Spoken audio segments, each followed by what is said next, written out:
মানুষের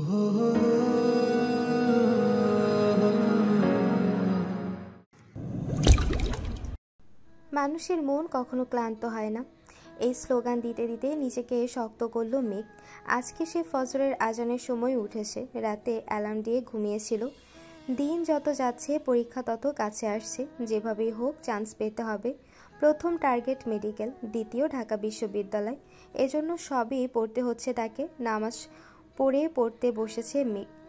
7টা থেকে 7:30 পর্যন্ত পড়াশোনা করেছে। সকালে খালি পেটে বেশিক্ষণ থাকা কষ্টকর, তাছাড়া পড়াশোনা করলে আরও বেশি ক্ষুধা পায়। গতকাল সন্ধ্যায় খেয়েছিল, সারা রাত কিছু খায়নি।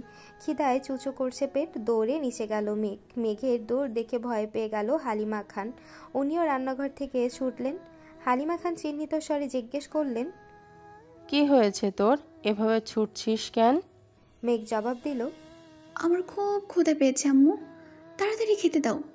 হালিমা খান আবারও জিজ্ঞেস করলেন, তুই কখন উঠেছিস? মেঘের শান্ত জবাব, ফজরের সময় উঠেছি, তারপর পড়াশোনা করেছি, তাড়াতাড়ি খেতে দাও না আমায়। হালিমা খান যেন খুশিতে গদগদ হয়ে গেলেন। ওনার মেয়ে পড়াশোনায় মনোযোগ দিচ্ছেন, সাথে খাওয়া দাওয়াতেও। এ তো প্রতিটা মায়েরই প্রধান স্বপ্ন। উনি ছুটে গেলেন রান্নাঘরে। মেয়ের পছন্দের সব খাবার হাজির করলেন মেয়ের সামনে। মেঘ ক্ষুধায় তাড়নায় ঝটপট খাবার শেষ করে নিজের রুমে চলে গেল। আজকে তার কোচিং প্রাইভেট কিছু নেই। সন্ধ্যায় শুধু শাহরিয়ার ভাইয়া পড়াতে আসবেন। সারা দিনের একটা রুটিন করে নিল মেঘ। টার্গেট সেট করে পড়াশোনা করলে পড়াশোনা তাড়াতাড়ি এগোয়। এদিকে 8টার পর বাড়ির সবাই খেতে বসেছে। আবির একেবারে রেডি হয়ে নেমেছে। চেয়ার টেনে বসতে বসতে নজর পড়ে সামনের চেয়ারটা ফাঁকা। নিষ্পলক তাকিয়ে থাকে। কয়েক সেকেন্ডে স্বাভাবিক হয়ে খাওয়া শুরু করে। ইকবাল খান জিজ্ঞেস করলেন, মেঘ কোথায়, ওঠেনি এখনো? হালিমা খান প্রফুল্ল মেজাজে উত্তর দিলেন, ও নাকি সেই ভোরবেলায় উঠেছে, পড়তে পড়তে ক্ষুধা লাগছিল, তাই কিছুক্ষণ আগেই খেয়ে গেল। আলী আহমেদ খান শীতল কণ্ঠে প্রশ্ন করলেন, শাহরিয়ার কি গতকাল এসেছিল? হালিমা খান পুনরায় উত্তর দিলেন, গতকাল আসেনি ভাইজান, মেঘ অনেকক্ষণ অপেক্ষা করেছে। আলী আহমেদ খান স্বাভাবিক কণ্ঠে বললেন, হয়তো কোনো সমস্যা, আজ আসবে নিশ্চয়ই। কেউ আর কোনো কথা বলল না। চুপচাপ খাওয়াতে ব্যস্ত সকলে। কিছুক্ষণ পর খাওয়া দাওয়া শেষে উঠে চলে গেলেন বাড়ির কর্তারা। বসে আছে 4 ভাই বোন। মিম আর আদি খুনসুটি করে খাওয়াতে ব্যস্ত। তানভীর হঠাৎ আবিরের দিকে তাকিয়ে বলল, ভাইয়া, তোমার কি কিছু হয়েছে? আবির নড়ে চড়ে বসল, মুখ গোমরা করে উত্তর দিল, কিছু হয়নি। তানভীর আর কথা বাড়ায়নি, চুপচাপ নিজের খাওয়া শেষ করলো। নিজের খাবার শেষ করে ফ্রেশ হয়ে আবিরও অফিসের জন্য বেরিয়ে পড়েছে। বাকিরাও নিজেদের কাজে ব্যস্ত হলো। সারাদিনের ব্যস্ততা শেষে সকলেই বাড়ি ফিরল না কেবল আবির। আগামী মাস থেকে আবিরের নতুন কোম্পানি শুরু হবে, সেই কাজেই ব্যস্ত সে।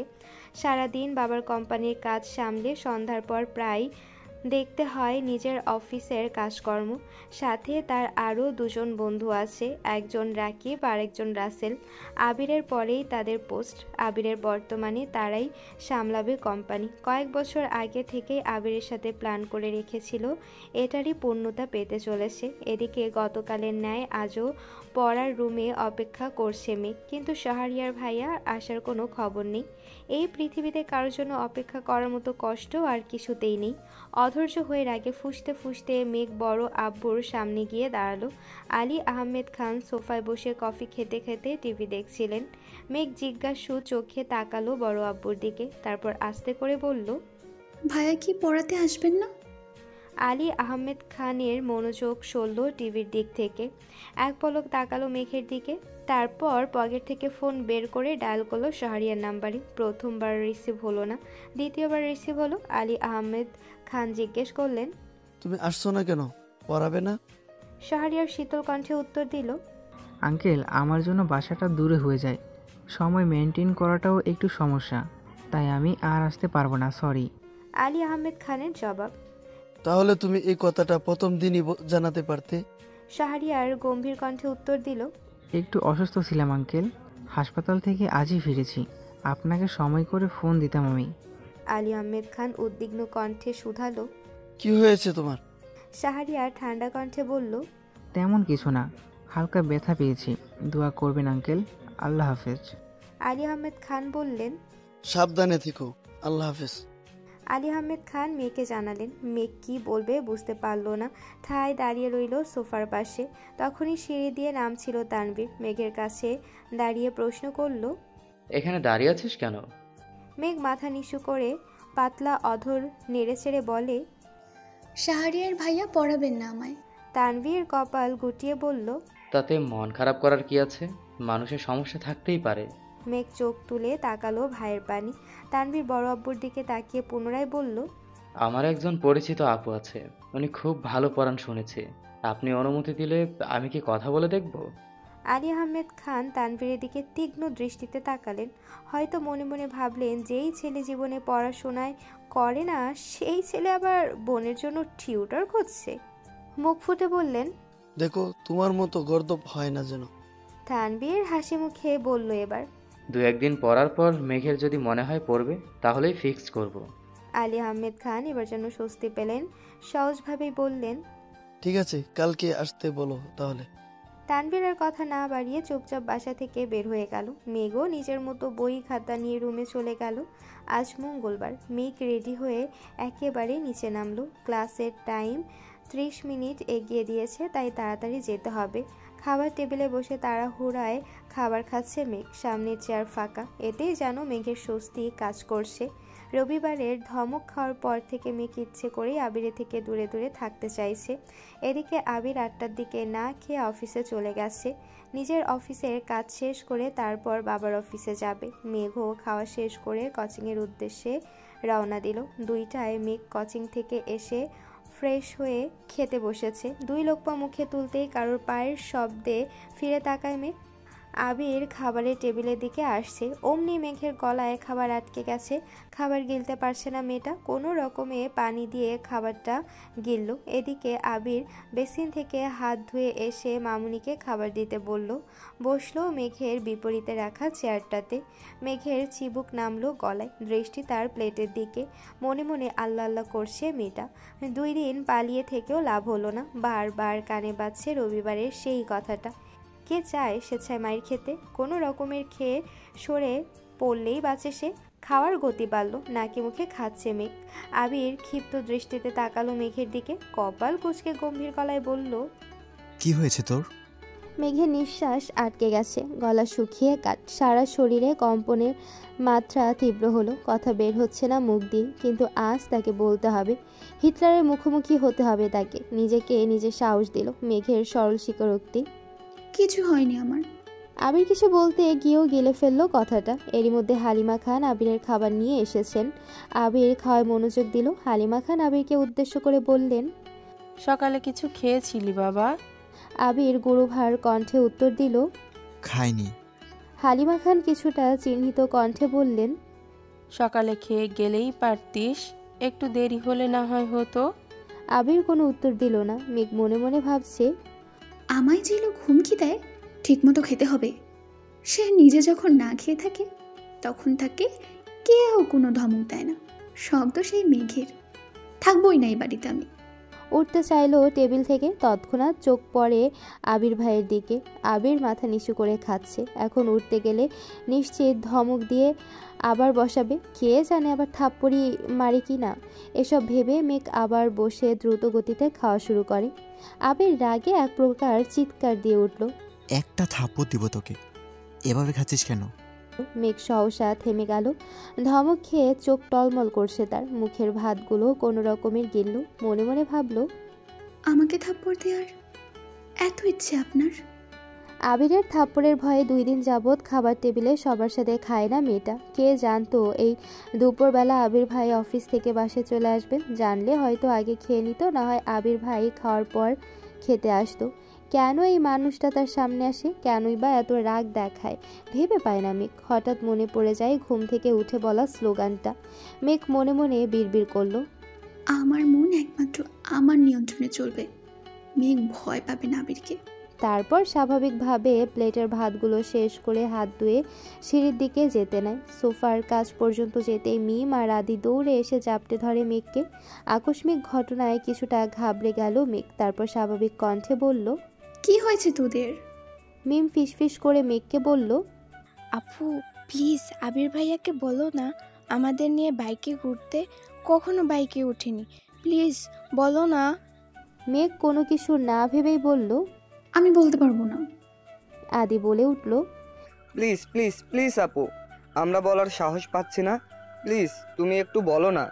মেঘ আবারও গম্ভীর কণ্ঠে জবাব দিল, আমি পারবো না বলতে। তোদের ঘুরতে ইচ্ছে করে তোরা বল। মেঘ মনে মনে ভাবছে, তোরা তো সুখেই আছিস, আমাকে তো উঠতে বসতে থাপ্পড় মারার হুমকি দিচ্ছে। আমি এবার এটা বললে নিশ্চিত এখনই খাবো থাপ্পড়টা। আবিরের খাওয়া শেষ। এদিকে আসতে দেখে মেঘ তাড়াতাড়ি রুমে যেতে চাচ্ছে, কিন্তু আদি আর মিম আরও করুণ স্বরে বলছে, প্লিজ আপু তুমি বলো না। এবার মেঘ রেগে কটমট করে বলে, আমি বললাম তো পারবো না। মিম আর আদি এবার চুপসে গেল। মেঘ আর এক মুহূর্ত দাঁড়ালো না, সিঁড়ি দিয়ে ওঠায় ব্যস্ত। আবির বিষয়টা লক্ষ্য করেছে। আবির আদিকে জিজ্ঞেস করে, কাকে কি বলতে বলছিস ওকে? মিম শ্বাস টেনে সাহস নিয়ে বলল, ভাইয়া আমাদের আপনার বাইকে নিয়ে ঘুরাবেন প্লিজ। মেঘ সিঁড়িতে উঠতে উঠতে ফিসফিস করে বলছে, হিটলার নেবে বাইকে তোদের, সে ঘুরে বালি।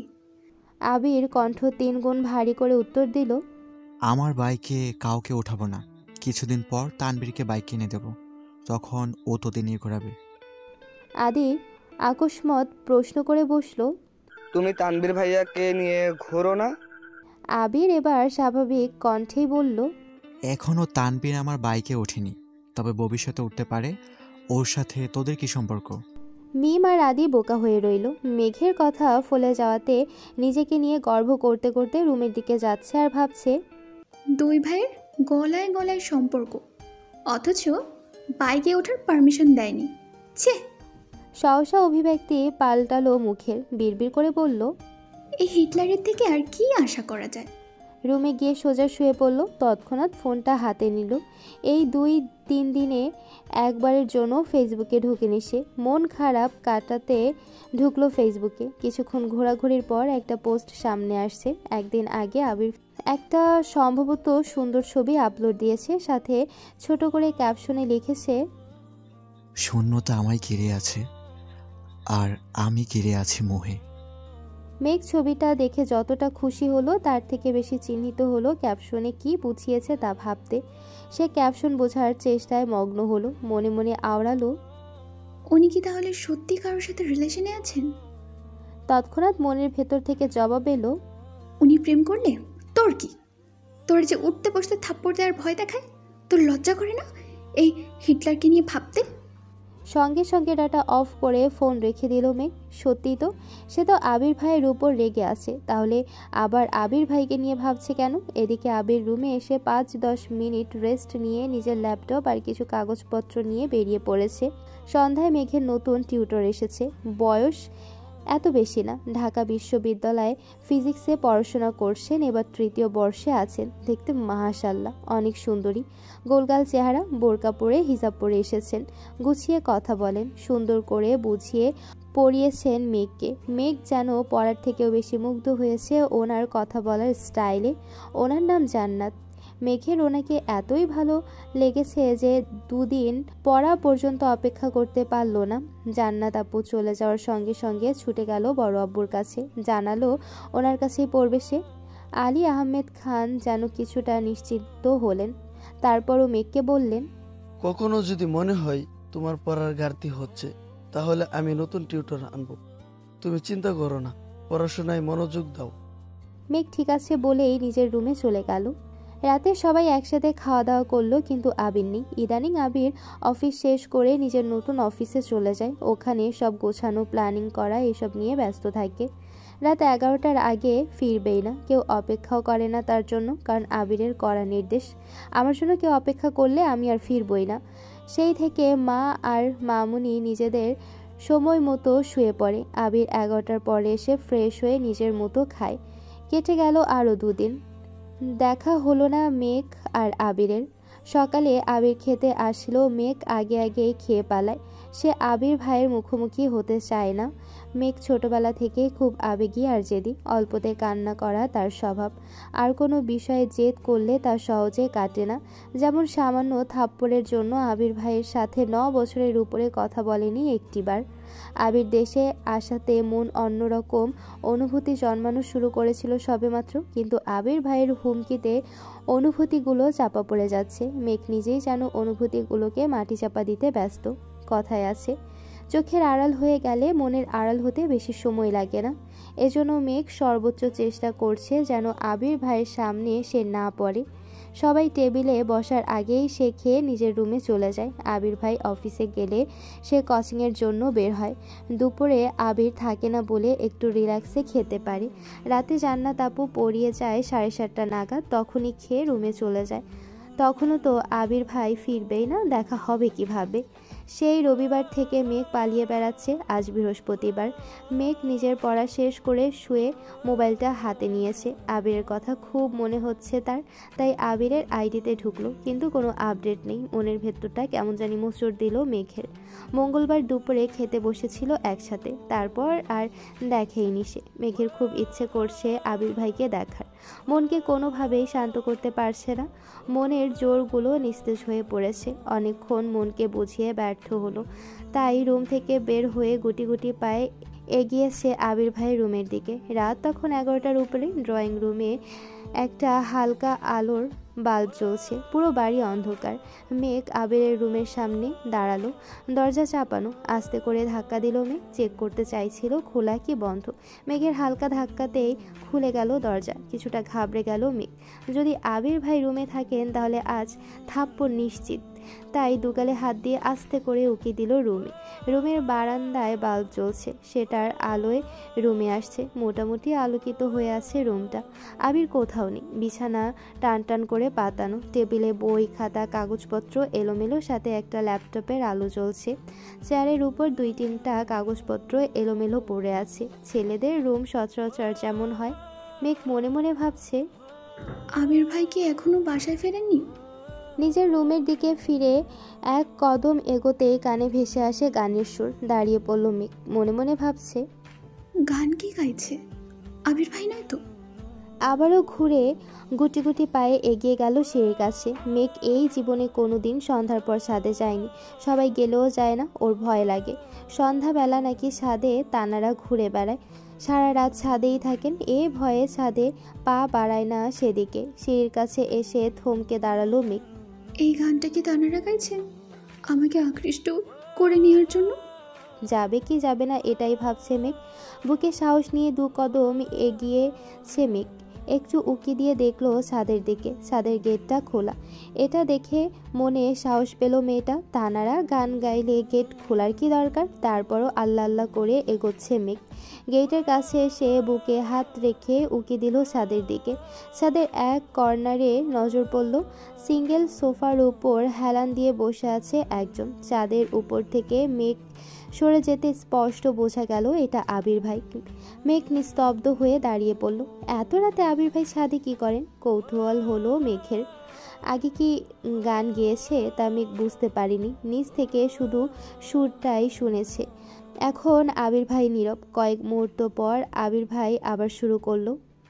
ছোট্ট বুকে মেঘ জমিয়ে কেন রে কাঁদিস পাখি, ছোট্ট বুকে মেঘ জমিয়ে কেন রে কাঁদিস পাখি, তুই ফিরবি বলে আমি কেমন সন্ধ্যা নামাই রাখি, তুই ফিরবি বলে আমি কেমন সন্ধ্যা নামাই রাখি, ছোট্ট তোর ওই উমের ডানায় নাক ঘষতে দিবি কি, ছোট্ট তোর ওই উমের ডানায় নাক ঘষতে দিবি কি, বুকের ভিতর গুলগুলিতে একলা পাখি হবি, তুই বুকের ভিতর গুলগুলিতে একলা পাখি হবি।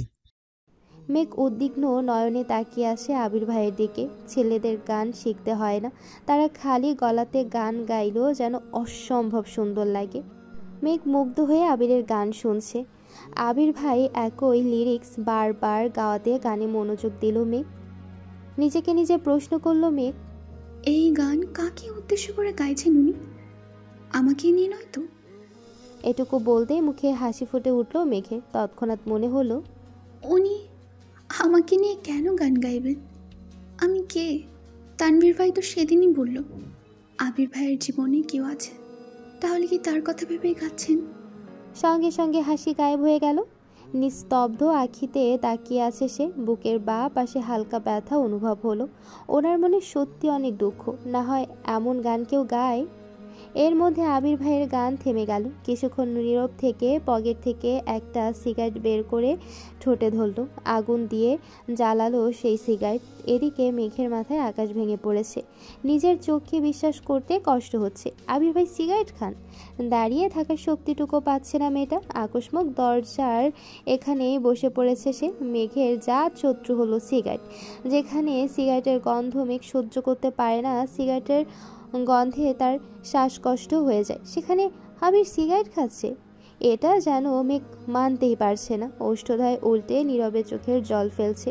যাকে সে মিস করছিল এতক্ষণ, তাকে দেখার জন্য উদ্বেগ ছিল, তাকে খুঁজতে এসে এরকম একটা দৃশ্য দেখবে তা সে কল্পনাও করেনি। অষ্টাদশীর মনটা নির্মমভাবে হত্যা করেছে আবির। আবির ভাই অষ্টাদশীর মনে বসন্তের ফুলের মতো আর ফুটবে না। আবিরের প্রতি খুব রাগ হলো মেঘের। রাগের সাথে কান্নার মাত্রাও বাড়তে লাগলো। ছাদের দরজার পাশে বসেই ফুপিয়ে ফুপিয়ে কাঁদছে মেঘ। নিজেকে সান্ত্বনা দেওয়ার কোনো ভাষাই খুঁজে পাচ্ছে না সে। আচমকা আবির মেঘের সামনে হাজির হলো। মেঘ তখনও কান্নায় ব্যস্ত। আবির গম্ভীর কণ্ঠে শুধালো, এখানে কি করছিস? আবির ভাইয়ের কণ্ঠ শুনে মেঘ ভূত দেখার মতো চমকে উঠল। মেঘের কান্নার তীব্রতা এতটাই বেড়ে গিয়েছিল যে ছাদের কর্নার থেকে আবির শুনতে পেয়ে ছুটে এসেছে। অতিরিক্ত কান্নায় মেঘের শরীর কাঁপছে। জোর করে কান্না থামিয়েছে। এখন ওর নাক টানছে আর জোরে জোরে শ্বাস ছাড়ছে। আবির গম্ভীর স্বরে পুনরায় বলল, কথা বলছিস না কেন? এত রাতে এখানে কি করিস? মেঘ এবার কিছুটা স্বাভাবিক হয়ে ছাদের ফ্লোরের দিকে তাকিয়ে ধীর স্থির কণ্ঠে উত্তর দিল, এমনি এসেছিলাম। আবিরের শরীর ঝুঁকে এলো। মেঘ তখনও ছাদের ফ্লোরেই বসা। চাঁদের আলোতে স্পষ্ট বোঝা যাচ্ছিল মেঘের অভিব্যক্তি। চিবুক নেমেছে গলায়, হাত পা কাঁপছে। ভয় আর কান্নার প্রতিক্রিয়া দুটোই অনুভব করছে। আবির আচমকা মেঘের বাহুতে ধরল, এক টানে দাঁড় করালো মেঘকে। মেঘের শরীরের কম্পন তীব্র হলো। হৃৎপিণ্ডের ধূপধাপ বেড়ে যাচ্ছে সহসা। চোখ তুলে তাকাতেও পারছে না। আবির তীক্ষ্ণ দৃষ্টিতে তাকালো। রাগে কটমট করতে করতে বলল, তুই কাঁদছিলি কেন?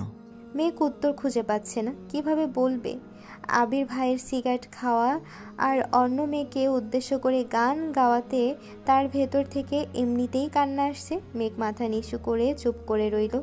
আবির আবারও দীর্ঘশ্বাস ফেলে কিছুটা স্বাভাবিক কণ্ঠে বলল, তুই কি সব সময় রাত বিরাতে ছাদে আসিস? মেঘ তৎক্ষণাৎ বিদ্যুৎ বেগে কতক্ষণ মাথা নাড়িয়ে না বোধক সম্মতি জানালো। তারপর আস্তে আস্তে বলল, এই জীবনে কোনোদিন সন্ধ্যার পর ছাদে উঠিনি আমি। আবির ভাই উদ্বিগ্ন কণ্ঠে শুধালো, তাহলে আজ আসলি কেন? মেঘ নিস্তব্ধ, নীরব। কিছু বলার সাধ্য নেই বলে দীর্ঘশ্বাস ফেলল। এত রাতে ছাদে আসার কোনো অজুহাতও খুঁজে পেল না। আবির কয়েক পা এগিয়ে মেঘের অনেকটা ঘনিষ্ঠ হয়ে দাঁড়ালো। আবিরকে এত কাছাকাছি দেখে মেঘের নিঃশ্বাস বন্ধ হওয়ার হাল হলো।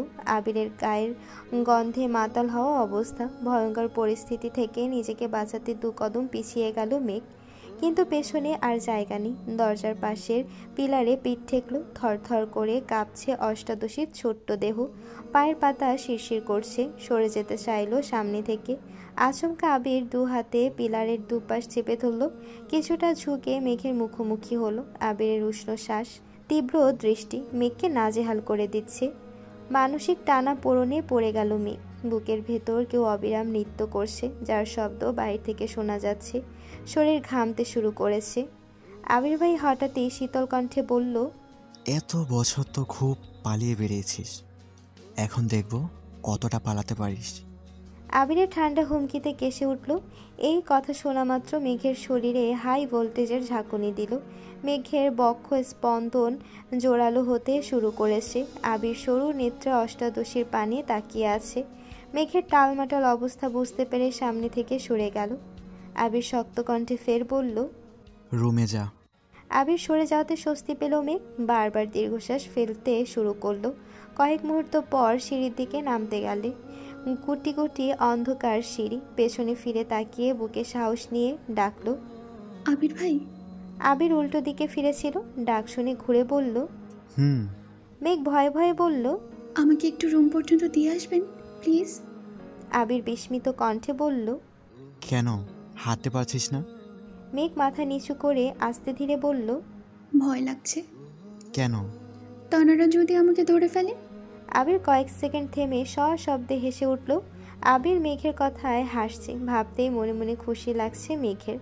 আবিরের হাসির শব্দে মেঘ অবাক চোখে তাকালো। ততক্ষণে আবিরের হাসি গায়েব। আবির তৎক্ষণাৎ ঠাট্টার স্বরে শুধালো, তা তুই ছাদে আসার সময় কি তানারা বেড়াতে গিয়েছিল? আবিরের এমন কথায় মেঘ আহাম্মকের মতো তাকিয়ে আছে। আবির সহসা বলে উঠল, তুই যা, আমি পিছনে আছি। মেঘ আর কিছু বলার সাহস পেল না। দুটো সিঁড়ি নেমে হঠাৎ কিছু ভেবে থমকে দাঁড়ালো। আবির নিরুদ্বেগ কণ্ঠে শুধালো, আবার কি হলো? মেঘ দুবার জোরে জোরে শ্বাস ছাড়লো। মনে তীব্র সাহস নিয়ে পেছনে ফিরে তাকালো। আবির ছাদের দরজার পাশে দাঁড়ানো, 6 ফুট লম্বা। তার উপর মেঘ বেশ কয়েকটা সিঁড়ি নেমে গেছে। এখান থেকে আবিরের লম্বা শরীরটা চাঁদের আলোয় সুপারি গাছের মতো মনে হচ্ছে। মেঘ উদ্বিগ্ন কণ্ঠে প্রশ্ন করলো, আবির ভাই, আপনি সিগারেট খান কেন? মেঘের কথায় আবির যেন ছোটখাটো টাসকি খেল। মুহূর্তেই গম্ভীর কণ্ঠে বলল, তার জবাবদিহি কি তোকে দিতে হবে? মেঘ এবার কোমল কণ্ঠে বলল, সিগারেট স্বাস্থ্যের জন্য ক্ষতিকর, আর আমি। এতটুকু বলেই থেমে গেল। আবির কণ্ঠ দ্বিগুণ ভারী করে বলল, আর তুই কি? মেঘ ভয়ে ভয়ে বলল, কিছু না। মেঘ আর থামলো না, সিঁড়ি দিয়ে নামতে ব্যস্ত হলো। মেঘ করিডোরে হাঁটছে। আবির পেছনে মোবাইলের ফ্ল্যাশ জ্বালিয়ে সিঁড়ি নিচ পর্যন্ত নামলো। মেঘ পেছনে ফিরে আবিরকে দেখার সাহস পাচ্ছে না। নিজের রুমের দরজা পর্যন্ত এসে রুমে ঢোকার সময় এক পলক তাকালো। আবিরের মনোযোগ মোবাইলে। মেঘ রুমে ঢুকে গেল। আবিরের আরও একটি রাত কাটলো নির্ঘুম, নিস্তব্ধ। প্রত্যেক সপ্তাহে ছুটির দিনের আগে সারা রাত জেগে থাকে। এটা তার বহু বছরের অভ্যাস। বিদেশে থাকাকালীনও তাই করত। দেশে এসে প্রতি বৃহস্পতিবার রাত নিজের মতো একাকী কাটায়। নিজেকে নিয়ে ভাবে, নিজের স্বপ্ন, ইচ্ছে, ভালোবাসা, প্রিয়জন সব কিছু নিয়েই ভাবে। মেঘ নিজের রুমে শুয়ে ছাদের বিষয়গুলো ভাবছে। আবিরের এত কাছে আসা, আবির ভাইয়ের বলা সেই কথাগুলো মাথায় ঘুরছে। এসব ভেবে কখন ঘুমিয়েছে নিজেও জানে না। সকাল সকাল খাবার টেবিলে খাবার খাচ্ছে সবাই। শুক্রবার বলে ভালো মন্দ রান্না হয়েছে। মেঘের মনটা আজ খুব ভালো। কেন ভালো নিজেও জানে না, তবে আবিরের প্রতি ভয় কিছুটা শিথিল হয়েছে। খাবার টেবিলে আবির নেই দেখে মন কিছুটা খারাপ হয়েছে, কিন্তু তেমন পাত্তা দেয়নি। নিজের মতো খেয়ে পড়তে বসেছে। প্রতি শুক্রবারে প্রাইভেটে 1 ঘন্টার পরীক্ষা থাকে। এক সপ্তাহে যা পড়ায় তার উপরই পরীক্ষা থাকে। আজ 3টা থেকে 4টা পর্যন্ত পরীক্ষা। অন্যদিকে তানভীর রাজনীতি নিয়ে ব্যস্ত হয়ে পড়েছে। সামনে এমপি নির্বাচন। তাদের প্রিয় নেতা মনোনয়ন কিনেছেন। সবাই মিটিং মিছিলে ব্যস্ত। জনসমর্থন যাচাই করে মনোনয়ন দেওয়া হবে। তানভীরদের এখন সব এলাকায় যেতে হচ্ছে। জনগণের সুবিধা অসুবিধা শুনছে, লিস্ট করছে। এমপি নির্বাচনের কয়েক মাস পরই হবে সভাপতি নির্বাচন। তানভীরের টার্গেট সভাপতি হওয়া, তাই তাকে আরও বেশি অ্যাক্টিভ থাকতে হচ্ছে। 2:30 নাগাদ মেঘ পরীক্ষা দিতে বেরিয়েছে। আজ একটু আগেই চলে এসেছে। পরীক্ষা শুরু হতে এখনো 10 মিনিট বাকি। তাই বন্যা আর মেঘ গল্প করছে। কি রে, তোর হিটলার ভাইয়ের কি খবর? কিছু তো আর বললি না। ছবি দেখাবি বলেছিলি, তাও দেখালি না। সত্যি সত্যি মন থেকে বের করে দিয়েছিস? মুখে যা বলি তার সবটাই কি পারি? এত চেষ্টা করেও তো পারলাম না মন থেকে তাড়াতে। গত রাতে থাকতে না পেরে গিয়েছিলাম ওনাকে দেখতে। কি যে একটা বাস খেয়েছি। কেন, কি হয়েছে? কি আর হবে, লুকিয়ে দেখতে গিয়েছিলাম। আমির ভাইয়ের কাছে ধরা পড়ে গেছি। ব্যাটার চোখ আছে, ভালো হয়েছে। গেলি কেন তুই? মেঘ মনে মনে ভাবছে, এখন যদি বন্যাকে বলি আবির ভাইয়ের জন্য কান্না করেছি, তাহলে বন্যা আমায় এখানেই বালি চাপা দিয়ে দেবে। বন্যার মেঘ সিদ্ধান্ত নিয়েছে ভার্সিটিতে ভর্তির আগ পর্যন্ত কোনো প্রকার প্রেম, বন্ধুত্ব, ক্রাশ কিছুই খাওয়া যাবে না। এজন্য কোচিংয়ে নতুন কারোর সাথে কথাই বলে না। মেঘ আগে আসলে বন্যার জন্য সিট রাখে, বন্যা আগে আসলে মেঘের জন্য সিট রাখে। বিষয়টা অনেকটা হাই স্কুল জীবনের মতো। এত কিছুর পরও মেঘ আবির ভাইয়ের উপর ক্রাশ খেয়ে ফেলেছে। এর জন্য বন্যা অবশ্য প্রতিনিয়তই মেঘকে বোঝাচ্ছে। এতক্ষণে স্যার চলে আসছেন। যথারীতি পরীক্ষাও শুরু হলো। 4টায় পরীক্ষা শেষ করে দুই বান্ধবী হাতে হাত ধরে বের হয়েছে। আশেপাশে মেঘদের গাড়ি নেই, তাই রাস্তার পাশে দাঁড়িয়ে ড্রাইভার আঙ্কেলকে ফোন দিবে ভাবলো। হঠাৎ বাইক নিয়ে আবির হাজির হলো। হেলমেট পরা, সাদা শার্ট, কালো প্যান্ট, কালো শু, হাতে কালো ফিতার ঘড়ি, শার্টের বোতামের ফাঁকে সানগ্লাস ঝোলানো। মেঘের দিকে তাকিয়ে উচ্চস্বরে ডাকলো, মেঘ। মেঘ আর বন্যা দুজনেই ডাক শুনে সেদিকে তাকিয়েছে। মেঘ এক পলক তাকাতেই চিনতে পারলো আবিরকে। এভাবে দেখে আবারও নতুন করে ক্রাশ খেয়েছে। মেঘ মনে মনে ভাবছে, উনি এখানে কেন? উনি কি আমায় নিতে এসেছেন? কই, সেদিন তো মিম আর আদিকে ধমকে বললেন কাউকে বাইকে উঠাবেন না। তার মানে আমাকেও নিশ্চয় উঠাবেন না। না উঠাক, ওনার বাইকে উঠতে আমার বইয়েই গেছে। কিন্তু উনি আসলো কেন? আল্লাহ জানেন কোন পাপের শাস্তি দিতে এখানে এসেছেন। আল্লাহ বাঁচাও। এসব হাবিয়ে যাবি ভাবনায় ব্যস্ত মেঘ। এদিকে বন্যা মেঘের হাত জাপটে ধরে আছে। আবির মেঘের দিকে খানিকক্ষণ সুস্থির বনে তাকিয়ে আছে। হয়তো মেঘের অভিব্যক্তি বোঝার চেষ্টা করছিল। এবার হেলমেট খুলে মেঘের দিকে চোখ রাঙিয়ে তাকিয়ে বলল, বাইকে উঠ। মেঘ অজানা ঘুরে আটকে আছে। আনমনে হাবিজাবি ভাবনায় ব্যস্ত। আবিরের কথা কানেই গেল না। বন্যা মনোযোগ দিয়ে ছেলেটাকে দেখছে। আগে কখনো এই ছেলেকে দেখেনি। বন্যা তানভীরকে অনেকবার দেখেছে, কিন্তু আবিরকে ঠিক মতো চেনে না। বন্যা মনে মনে আওড়ালো, এই ছেলে কি? মেঘ কি বাইকে উঠতে বলছে কেন? বন্যা মেঘের হাতটা আরো শক্ত করে ধরে আছে। আবির এবার ধমকে উঠল, এই মেঘ, উঠতে বললাম তো। মেঘ এবার চমকে ওঠে। গোল গোল চোখে তাকায়। পরপর দুবার জোরে শ্বাস নিয়ে নিজেকে কিছুটা স্বাভাবিক করে। তারপর বন্যার দিকে তাকিয়ে বিড়বিড় করলো, উনি আবির ভাই। তৎক্ষণাৎ বন্যা মেঘের হাত ছেড়ে দিল। হয়তো আবিরের রাগে চোখ মুখ দেখে কিছুটা ভয়ও পেয়েছে।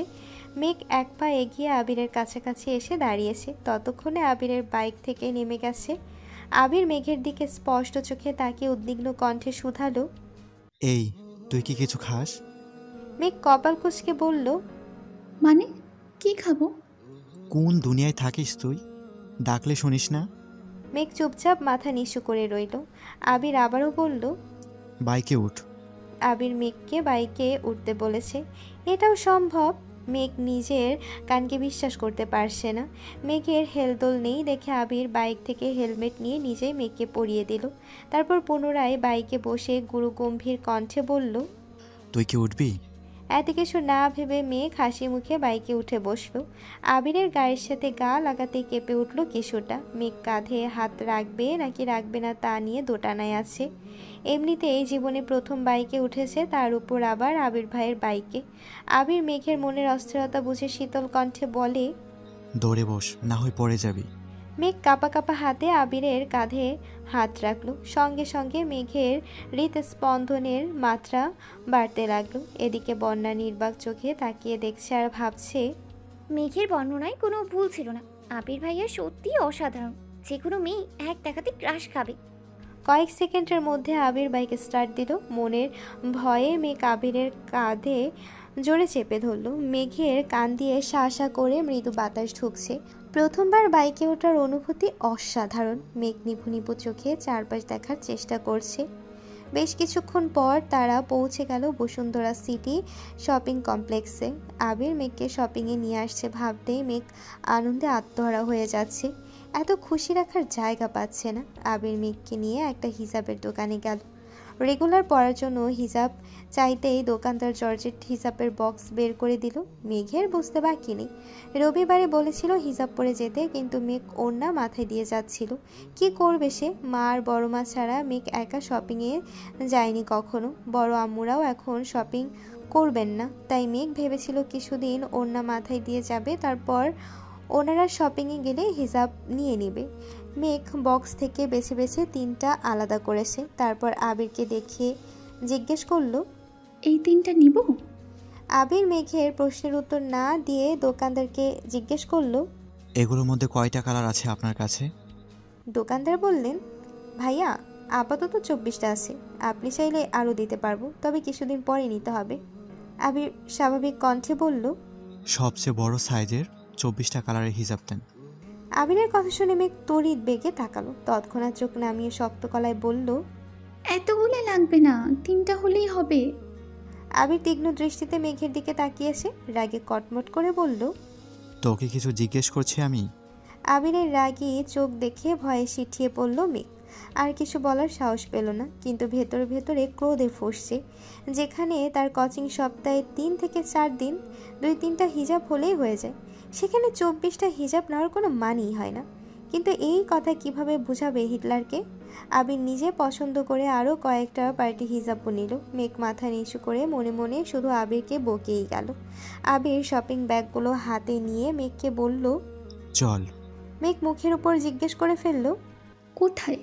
আবির রাগান্বিত কণ্ঠে ফের বলল, কোথায় যাব না যাব সেটা তোকে বলে যেতে হবে? মেঘের নিজের মাথায় নিজের গাঁটটা দিতে মন চাচ্ছে। আম্মু, বড় আম্মুকে আর বন্যাকে কথার পাল্টা ঝটপট প্রশ্ন করে অভ্যস্ত মেঘ, তাই আবিরকেও তেমনই জিজ্ঞাসা করে ফেলেছে। আবিরের পেছনে পেছনে একটা জুয়েলার্সের দোকানে ঢুকে গেল। আবির ঢুকেই একজনকে জিজ্ঞাসা করলেন, আজকে কি নেওয়া যাবে?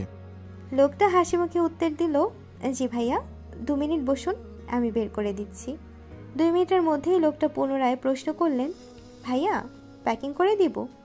আবির তৎক্ষণাৎ জবাব দিল, প্যাকিং লাগবে না, রেডি হলে আমাকে দেন। লোকটা একজোড়া নূপুর আবিরের দিকে এগিয়ে দিল। মেঘ উৎসুক জনতার ন্যায় নূপুর 2টা দেখছে।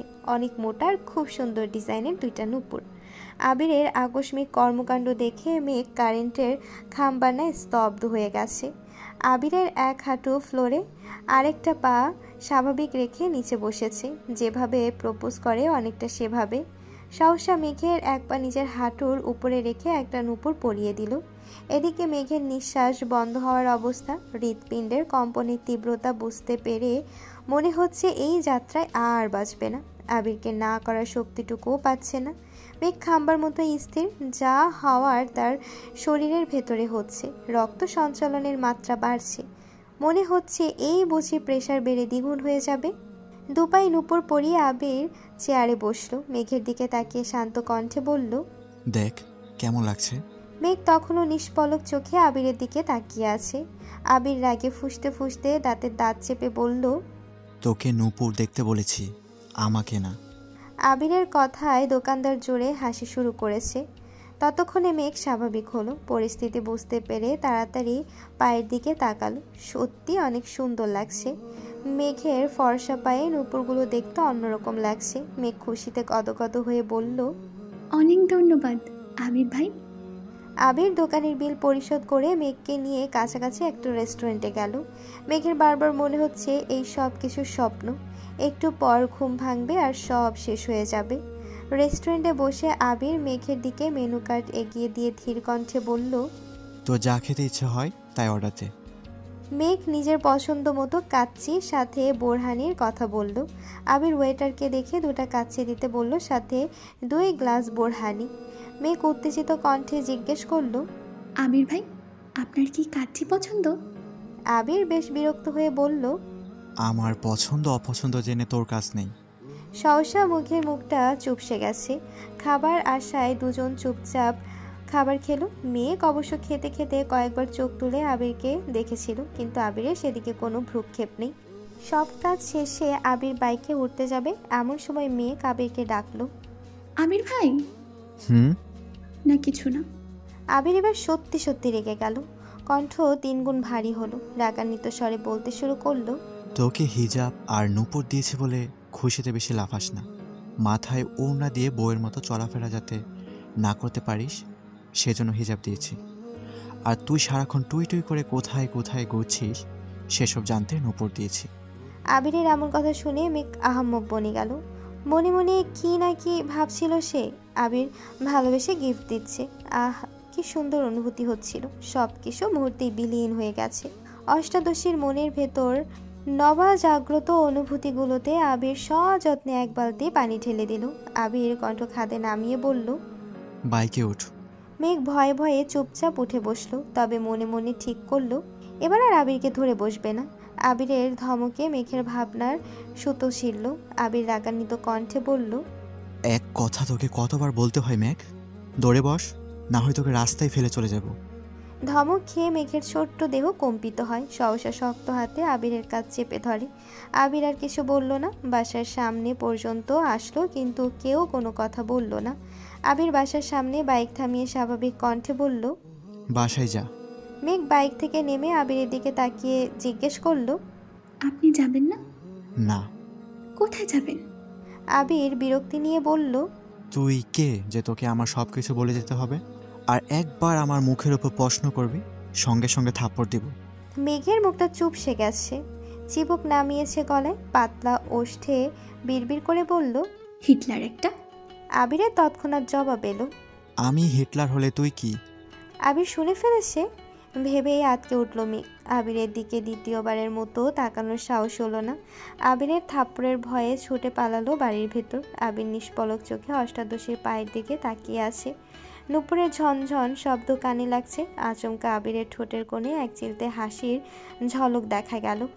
মেঘ এক ছুটে বাড়ির ভেতর ঢুকলো। সোফায় বসে গল্প করছিল মালিয়া খান, হালিমা খান আর আকলিমা খান। মেঘকে ছুটতে দেখে দৃষ্টি পড়ল সেদিকে। আকলিমা খান ডেকে বললেন, মেঘ কি হয়েছে তোর? এভাবে ছুটছিস কেন? মেঘ সিঁড়ির নিচে এসে থামলো। হাঁপাচ্ছে মেয়েটা, জোরে জোরে নিঃশ্বাস নিচ্ছে আর বারবার দরজার দিকে তাকাচ্ছে। আবির ভাই বলেছে কোথাও যাবে, তারপর যদি কোনো কারণে বাসায় চলে আসে, এই আশঙ্কায় বারবার তাকাচ্ছে মেঘ। হালিমা খান সূক্ষ্ম নজরে মেঘের পায়ের দিকে তাকিয়ে জিজ্ঞেস করলেন, তুই নূপুর পেলি কোথায়? মেঘ এবার দরজার দিক থেকে দৃষ্টি সরিয়ে মা কাকিমাদের দিকে তাকালো। আকস্মাৎ বলে উঠল, আবির ভাই দিয়েছে। হালিমা খান, মালিয়া খান আর আকলিমা খান তিনজন অবাক হয়ে চোখাচোখি করলো কিছুক্ষণ। মালিয়া খান পুনরায় জিজ্ঞেস করলেন, আবির তোকে নূপুর দিয়েছে মা? মেঘ এবার স্পষ্ট দৃষ্টিতে তাকালো, একটু রাগে রাগে ভাব নিয়ে বলল, আবির ভাই দিয়েছে বড় আম্মু। তোমার ছেলে না দিলে কি তোমার ছেলের কথা বলতাম আমি? হালিমা খান কয়েক মুহূর্ত নীরব থেকে আবার বললেন, তোর মনে আছে মেঘ, আবির বিদেশ যাওয়ার 6 মাস আগে তোর নূপুরগুলো তোর থেকে আমি নিয়ে নিয়েছিলাম? মেঘ কিছুটা ভাবলো, তারপর বলল, হ্যাঁ আম্মু, মনে পড়েছে। ওই নূপুরগুলো কোথায়? হালিমা খান সহসা উত্তর দিলেন, ওইগুলো তো আমার কাছেই আছে, কিন্তু সেদিন নূপুরগুলো আমি নিজের ইচ্ছেতে নেইনি, আবিরই বলেছিল নিতে। মেঘ চমকে উঠল, মায়ের কথায় ছুটে এসে বসলো সোফায়। কি হয়েছিল বলো আম্মু, কেন নিয়েছিলে? হালিমা খান একটু ভেবেচিন্তে বললেন, তেমন কিছু না, আবির আমার কাছে এসে বলেছিল তোর পায়ের নূপুরের শব্দ নাকি ওর মাথা ধরে, ঘুমাইলে তুই দৌড়াদৌড়ি করিস, ঝনঝন করলে ওর মাথা ব্যথা করে, পড়তে পারে না, তাই বলেছিল নূপুর খুলে রেখে দিতে। তাই আমিও আবিরের কথা মতো তোর থেকে নূপুর নিয়ে নিয়েছিলাম। এরপর তুইও আর কখনো চাসনি, আমিও আর তোকে দেইনি। 2-1 বছর পর মনে হয়েছিল আমার, কিন্তু বের করে দেখি এগুলো তোর লাগবে না। এজন্য তোর আব্বুকে বলে রাখছিলাম তুই চাইলে তোকে যেন নূপুর বানিয়ে দেয়। তখন তো আবির ছিল না, এজন্যই আজকে তোর পায়ে নূপুর দেখে আমরা অবাক হচ্ছিলাম। মেঘ ভাবনায় পড়ে গেল, মনে মনে বলছে, ছোটবেলায় আবির ভাই নূপুর খুলতে বলেছিলেন, এখন উনি নিজের হাতে কেন পরিয়ে দিলেন? এখন কি ওনার মাথা ব্যথা ভালো হয়ে গেছে?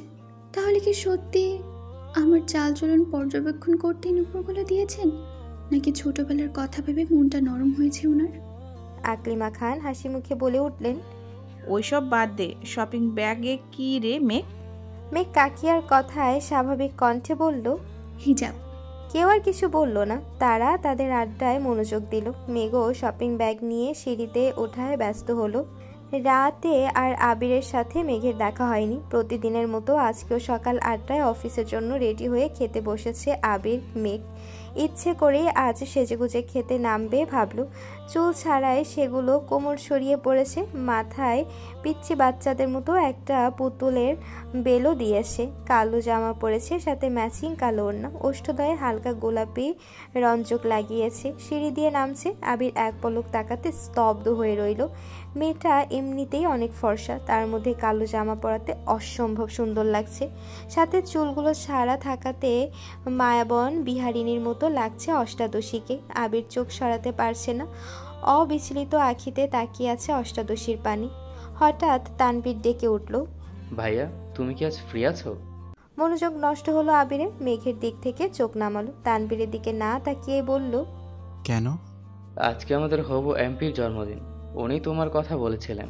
তুমি দেশে আছো জেনে খুব করে বললেন তুমি যেতে। আবিরের স্বাভাবিক জবাব, কখন যেতে হবে? 6টায়। আচ্ছা ঠিক আছে। মেঘ এতক্ষণে টেবিলের কাছে চলে এসেছে। 3 কর্তায় যেন ঘাড় ফিরিয়ে তাকালো।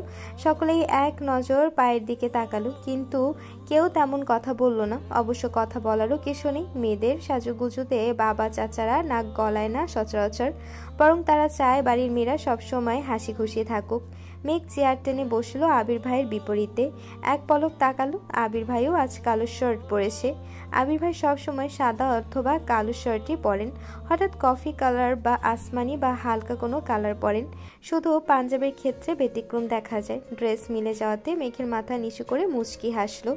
ইকবাল খান তানভীরের দিকে তাকিয়ে জিজ্ঞেস করলেন, তোদের হবু এমপি আবিরকে কিভাবে চিনে? তানভীরের সহজ সরল স্বীকারোক্তি, আমি একটা প্ল্যান দিয়েছিলাম ওনাকে। প্ল্যান কার্যকর হওয়ায় খুশি হয়ে হবু এমপি বলেছিলেন তোমার মাথায় এত প্ল্যান আসে কিভাবে। আমি তখন বলেছি আমায় বেশিরভাগ প্ল্যান ভাইয়া দেন, আমি ভাইয়াকে প্রবলেম শেয়ার করি, তারপর ভাইয়া আমায় প্ল্যান দেয়। তখনই এমপি বলেছিলেন তাহলে তোমার ভাইয়াকে নিয়ে আইসো। তখন ভাইয়া বাইরে ছিলেন। আজ ওনার জন্মদিন, তাই সকালবেলা উনি নিজে আমায় কল করে জিজ্ঞেস করলেন ভাইয়া আসছে কিনা। আমি হ্যাঁ বলতেই উনি নিজে বারবার বললেন ভাইয়াকে নিয়ে যেতে। ইকবাল খানের সাথে মোজাম্মেল খান এবং আলী আহমেদ খানও যেন মনোযোগ দিয়ে তানভীরের কথাগুলো শুনছিল। মোজাম্মেল খান সবসময় চুপচাপ থাকেন, যার সিদ্ধান্ত সকল কিছু বড় ভাইয়ের।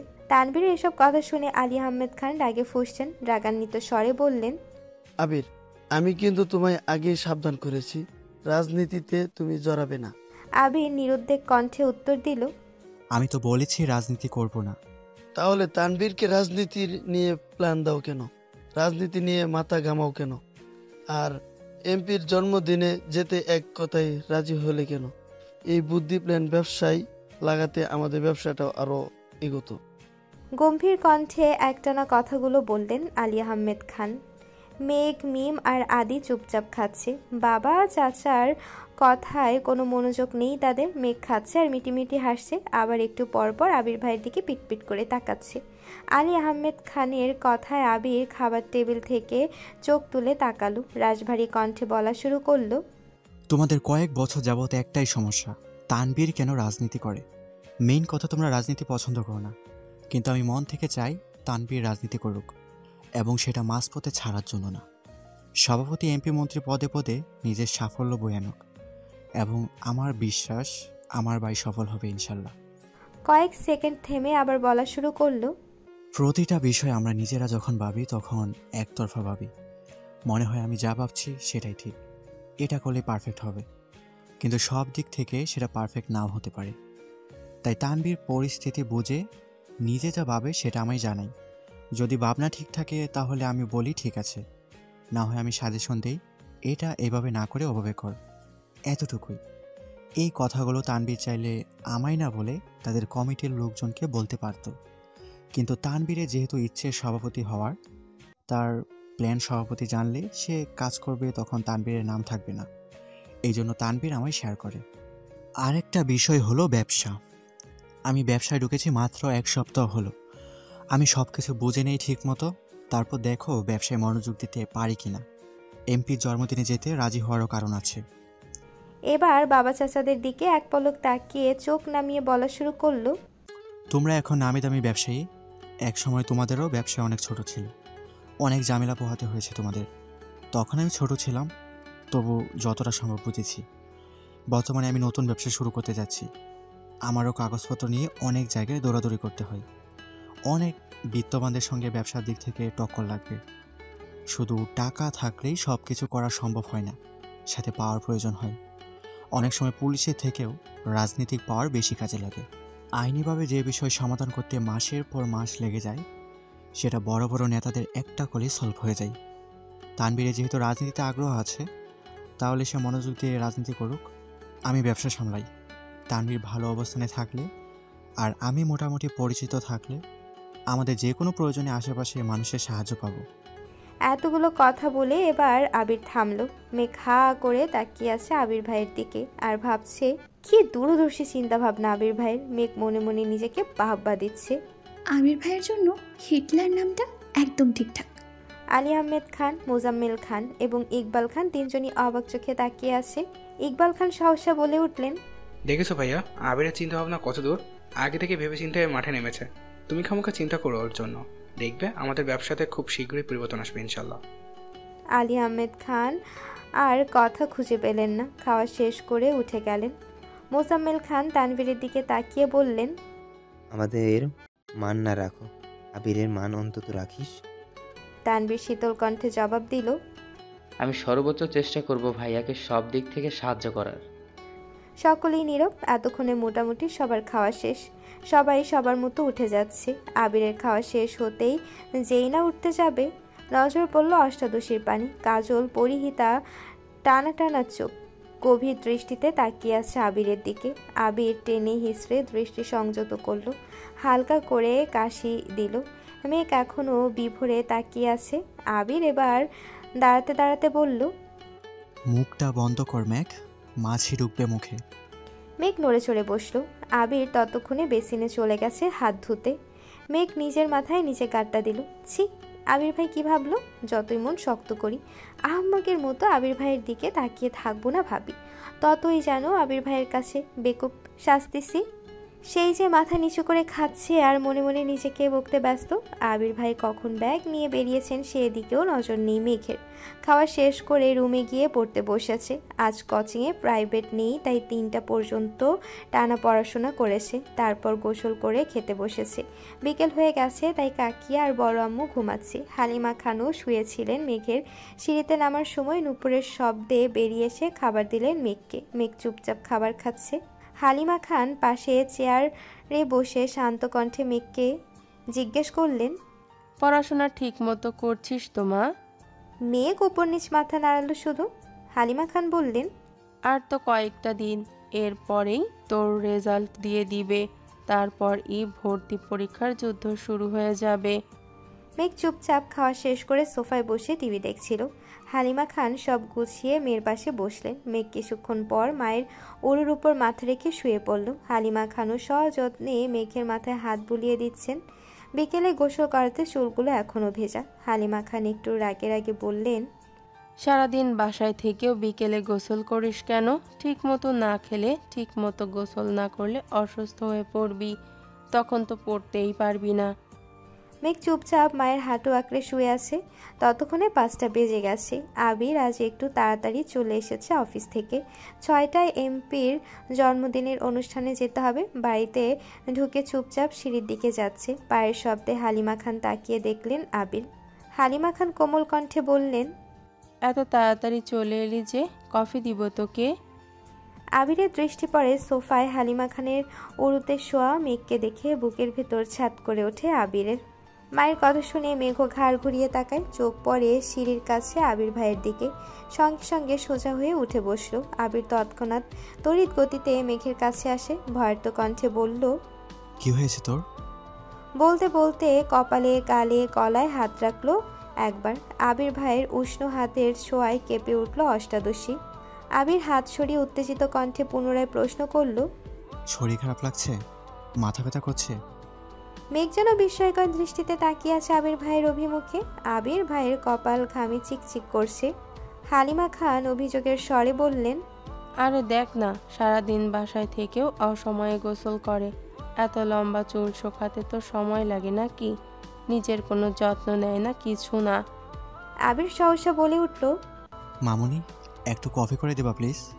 হালিমা খানের সরল উত্তর, তুই বসে একটু, এক্ষুনি নিয়ে আসছি। হালিমা খান উঠে রান্নাঘরে গেলেন। আবির ঘুরে গিয়ে হালিমা খানের জায়গায় বসলেন। মেঘ নিচের দিকে তাকিয়ে ঠোঁট কামড়ে ধরে বসে আছে। শীর্ণ বক্ষ ধরফর করছে অষ্টাদশীর। আবির ক্ষুদ্র চোখে তাকিয়ে আছে অষ্টাদশীর পানি। নিরুদ্যম কণ্ঠে শুধালো, কি হয়েছে তোর? মন খারাপ? মেঘের দুনিয়া ঘুরছে, মনের ভেতর টালমাটাল অবস্থা। হৃৎপিণ্ড ছুটছে দিক বেদিক। কিছু সেকেন্ড পর কোনো রকমে এপাশ ওপাশ মাথা নাড়ালো। আবির একটু চুপ থেকে গম্ভীর কণ্ঠে বলল, কেউ বকেছে তোকে? সহসা মেঘের জবাব, কেউ বকেনি। আবির এবার দীর্ঘশ্বাস ফেলল। বেশ ঠান্ডা কণ্ঠে বলল, টাকা আমার দিকে। মেঘ এবার দ্বিতীয় দফায় ধাক্কা খেলো। মেঘ নড়ে উঠল, কাপা কাপা চোখে তাকালো আবির ভাইয়ের চোখের দিকে। আবির ভাইয়ের শীতল চাউনিতে অষ্টাদশীর মনে ঝড় শুরু হয়েছে। সাগরের গভীরতার ন্যায় চোখের দিকে বেশিক্ষণ তাকিয়ে থাকা সম্ভব হলো না মেঘের। চট জলদি মাথা নিচু করে ফেললো। আবির তখনও তীক্ষ্ণ দৃষ্টিতে তাকিয়ে আছে অষ্টাদশীর দিকে। আবির কিছুটা ভেবে শক্ত কণ্ঠে বলল, মেঘ, আমি এই বাড়ির একটা মানুষের মুখেও তোর নামে অভিযোগ শুনতে চাই না। মেঘের অভিব্যক্তি বোঝা গেল না, চিবুক গলায় নেমেছে। নিজের মনের উথাল পাথাল পরিস্থিতি সামলাতে ব্যস্ত অষ্টাদশী। আবির কপাল গোটায় হঠাৎই পল্লব ফেলে দীর্ঘশ্বাস ছেড়ে শক্ত চাউনিতে মেঘের দিকে তাকায়। কাল থেকে বিকালে কোচিংয়ে যাবি। ওনাদের 3টায় ব্যাচ আছে। প্রতিদিন 11টায় গোসল করবি। 1টার পর নামাজ পড়ে খেয়ে প্রাইভেটে যাবি। তারপর কোচিং শেষ করে বাসায় ফিরে আসবি। আমি কোচিংয়ে কথা বলে নেব। এতক্ষণে হালিমা খান কফি নিয়ে হাজির হলেন। আবির স্বাভাবিক কণ্ঠে বলল, মামনি, মেঘ কাল থেকে 11টায় গোসল করবে আর বিকালে কোচিংয়ে যাবে। ওর গোসলের টাইম যদি 1 মিনিট এদিক সেদিক হয়, তুমি সঙ্গে সঙ্গে আমায় কল করবা। এতটুকু বলেই কফির কাপ নিয়ে সিঁড়ি দিয়ে ধপাধপ করে উপরে চলে গেল। মেঘের হৃৎপিণ্ড দুভাগ হয়ে গেল আবির ভাইয়ের কথায়।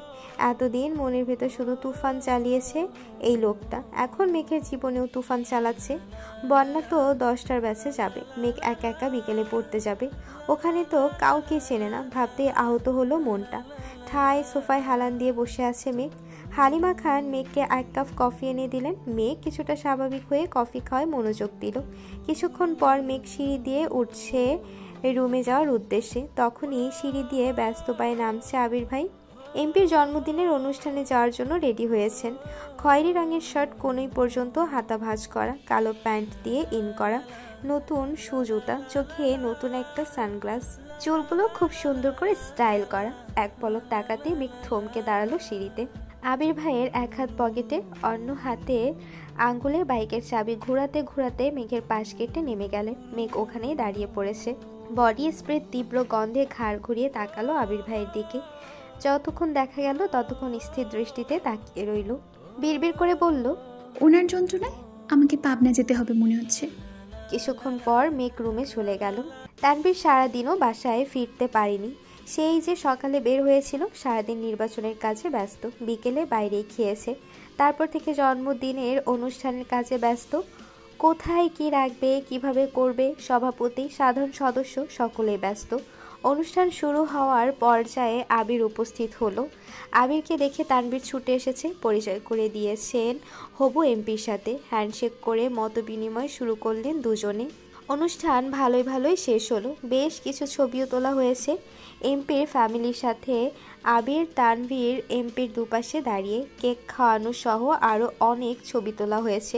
সেখান থেকে 4টা ছবি আবির ফেসবুকে আপলোড করেছে, সাথে জন্মদিনের ক্যাপশন দিয়ে। অনুষ্ঠান শেষে তানভীর বলল, ভাইয়া, তুমি কি আমার বাইকে লিফট দিবা নাকি রিক্সা করে বাড়ি যাব? আবির এক মুহূর্ত ভেবে উত্তর দিল, আজ থেকে যেতে পারবি, সমস্যা নেই। তানভীর খুশিতে আত্মহারা হয়ে গেছে।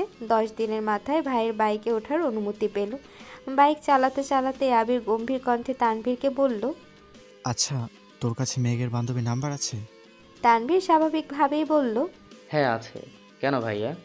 আবির রাজভারী কণ্ঠে বলল, তুই তাকে কল দিয়ে বলিস কাল থেকে যেন 3টায় কোচিংয়ে যাই। মেঘের বেস্ট টাইম চেঞ্জ করে দিয়েছি, সাথে তারটাও। কোচিংয়ের লোকের সাথে কথা বলেছি, মেঘের একা একা বিকেলে ভালো লাগবে না। তানভীরের চিহ্নিত স্বরে বলল, আবার কোনো সমস্যা হয়েছে ভাইয়া? আবির এবার দীর্ঘশ্বাস ফেলে, কণ্ঠ দ্বিগুণ ভারী করে বলল, তোর বোন ঠিকমতো খায় না, গোসল করে না, পরে না, কত অভিযোগ শুনতে হয়। এই জন্য টাইম পাল্টে দিয়েছি, সাথে ওকে ওয়ার্নিং দিয়েছি। তানভীর কিছু বলল না, চুপচাপ দুই ভাই বাসায় ঢুকে যে যার মতো রুমে চলে গেল। রাত তখন 10:30। তানভীর ফোন থেকে বন্যা নামে সেভ করা একটা নাম্বারে কল দিল। দুবার দেওয়ার পর রিসিভ হলো। আসসালামু আলাইকুম। ওয়ালাইকুম আসসালাম। কে বলছেন? আমি মেঘের ভাই। আবির ভাইয়া? তানভীর কিছুটা রাগ হলো, আকস্মাত বলে উঠল, ভাই তোমায় কল দিবে কেন? ভাই আর কি খেয়ে কাজ নেই যে তোমায় কল দিবে? ভাইয়ার জীবনেও তোমায় কল দিবে না। শুধু তোমায় কেন, কোনো মেয়েকেই কল দিবে না। তানভীর ভাইয়া? হ্যাঁ। কোনো দরকার ভাইয়া? শোনো, তুমি কাল থেকে 2টা ব্যাচে প্রাইভেট পড়বে আর 3টা ব্যাচে কোচিং করবে। মেঘও বিকালে কোচিং করবে। এটাই জানানোর জন্য কল দিয়েছি। ভুল করে আবার সকালে চলে যেও না। আল্লাহ হাফেজ। এতটুকু বলেই কল কেটে দিল তানভীর। বন্যা খাটের উপর টাসকি খেয়ে বসে পড়ল, কিছু ভাবতে পারছে না। কিছুক্ষণ স্থির থেকে তাড়াতাড়ি কল করলো মেঘকে। একবার বাজতেই কল রিসিভ করলো মেঘ। এই পাগল, তোর কি হয়েছে রে? কাল থেকে এতবার কল দিচ্ছি, কোনো খবর নাই তোর। সেই যে আবির ভাইয়ের সাথে বাইকে গেলি, কি হলো তাও বললি না। কি অঘটন ঘটিয়েছিস তুই? আমি অঘটন ঘটাইনি, আবির ভাই অঘটন ঘটাইতেছে। উনি আমার মনের ভিতরে ঢুকে আমার জীবনের 14টা বাঁচাই দিচ্ছে। আমার খাওয়া, গোসল, ঘুম সব কিছু নাজেহাল অবস্থা করে ফেলছে। ওনাকে যতবার দেখছি ততবারই ভেঙে চড়ে যাচ্ছি আমি। বারবার নতুন করে ক্রাশ খাই। কি করব বল? বন্যা এবার রাগে বলল, রাত বেরাতে নেশা করা ছেড়ে ঘুমা, বাই। কি জন্য কল দিয়েছিল তা বলতেই পারলো না। মেঘের এসব হাবিজাবির কথা শুনতে তার এখন একটু ভালো লাগছে না। কোথায় সিরিয়াস মুডে কল দিল মেঘকে। মেঘ যেন ঘোরেই পড়ে আসছে। মেঘও আর কল ব্যাক করলো না। মেঘ ফেসবুকে ঢুকলো। ঢুকতেই সামনে আসলো আবির ভাইয়ের 3 ঘন্টা আগে করা পোস্ট। ছবিগুলো খুব ভালো করে দেখছে মেঘ। টেনে টেনে বড় করে আবির ভাইকে মনোযোগ দিয়ে দেখছে। হঠাৎই একটা ছবি দেখে মেঘের দৃষ্টি স্থির হলো। আবির ভাইয়ের পাশে কড়া নীল রঙের একটা গাউন পরা মেয়ে। দেখে মনে হচ্ছে শরীরে বড়লোক ভাব আছে একটা। মেঘের পায়ের রক্ত চরচর করে মাথায় উঠছে। ওই মেয়েকে আর আবির ভাইয়ের পাশে ওই মেয়ে কি করে? কমেন্ট চেক করতে গেল মেঘ। অনেকগুলো কমেন্টের ভিড়ে ওই নীল জামা পরিহিতার একটা আইডি চোখে পড়ল। আবির ভাইদের ছবিতে কমেন্ট করেছে, আপনি অসম্ভব কিউট, ইচ্ছে করছিল আপনাকে সব সময়ের জন্য রেখে দিই। ইচ্ছা হলে বেড়াতে আসবেন আর সম্ভব হলে ফ্রেন্ড রিকোয়েস্ট অ্যাকসেপ্ট করবেন। রাগে শরীর ঘামছে মেঘের। শোয়া থেকে উঠে বসলো। কমেন্টটাতে অ্যাংরি রিয়াক্ট দিয়ে মেঘের আইডিতে ঢুকলো। প্রোফাইল পিকটা 2 ঘন্টা আগে আপলোড করা। কভার ফটোতে হবু এমপির সাথে ছবি, ক্যাপশন বাবা মেয়ে। মেঘের বুঝতে বাকি নেই এটা এমপির মেয়ে, একটা প্রাইভেট বিশ্ববিদ্যালয়ে পড়ে। মেঘ রাগে ফুসফুস করছে। আবারও আবির ভাইয়ের আইডিতে ঢুকলো মেঘ। জাস্ট নাও একটা পোস্ট করেছে আবির ভাই, तेरी नजर ने ये क्या कर दिया, मुझसे ही मुझको जुदा कर दिया। সাথে রাতের শহরে বাইকে বসা একটা ছবি শেয়ার করলেন। মেঘ মনোযোগ দিয়ে ক্যাপশন বোঝার চেষ্টা করছে। তার মানে আবির ভাই ওই মেয়ের প্রেমে পড়ে গেছে। ভাবতেই নেত্র যুগল থেকে 2 ফোঁটা পানি গড়িয়ে পড়ল। আবারও সেই কমেন্টটা খুঁজতে গেল মেঘ। কি এমন সুন্দর মেয়েটা দেখতে হচ্ছে তো। কিন্তু পোস্টের সব কমেন্ট ঘেটেও মেয়ের কমেন্টটা পেল না। তার মানে আবির ভাই ডিলিট করে ফেলেছে। কিন্তু ওই মেয়েকে কি অ্যাকসেপ্ট করে ফেললো? তারপর দীর্ঘশ্বাস ফেলে নিজেকে নিজে সান্ত্বনা দিতে লাগলো। আবির ভাই তো শুধুই আমার ক্রাশ তো ক্ষণিকের। উনিও তো কিছুদিন পর বিয়ে করবেন, তখন তো আমাকে মেনে নিতেই হবে। আমার তো সাহসে কুলাবে না আবির ভাইকে কিছু বলার। মায়ের খাওয়ার থেকে চুপ থাকি, সেই ভালো। এদিকে আবির বাসায় ফিরে ফ্রেশ হয়ে শুয়ে আছে। একটা ছবি জুম করে শুধু চোখগুলোর দিকে তাকিয়ে আছে আর বিড়বিড় করে গাইছে, मैंने जब देखा था तुझको रात भी वो याद है मुझको, तारे गिनते गिनते सो गया, दिल मेरा धड़का था कसके, कुछ कहा था तूने हंस के, मैंने उस पल तेरा हो गया। কিছুক্ষণ থেমে আবার বলল, ओ तेरी नजरों ने कुछ ऐसा जादू किया, लुट गए हम तो पहली मुलाकात में आ कुट्टी।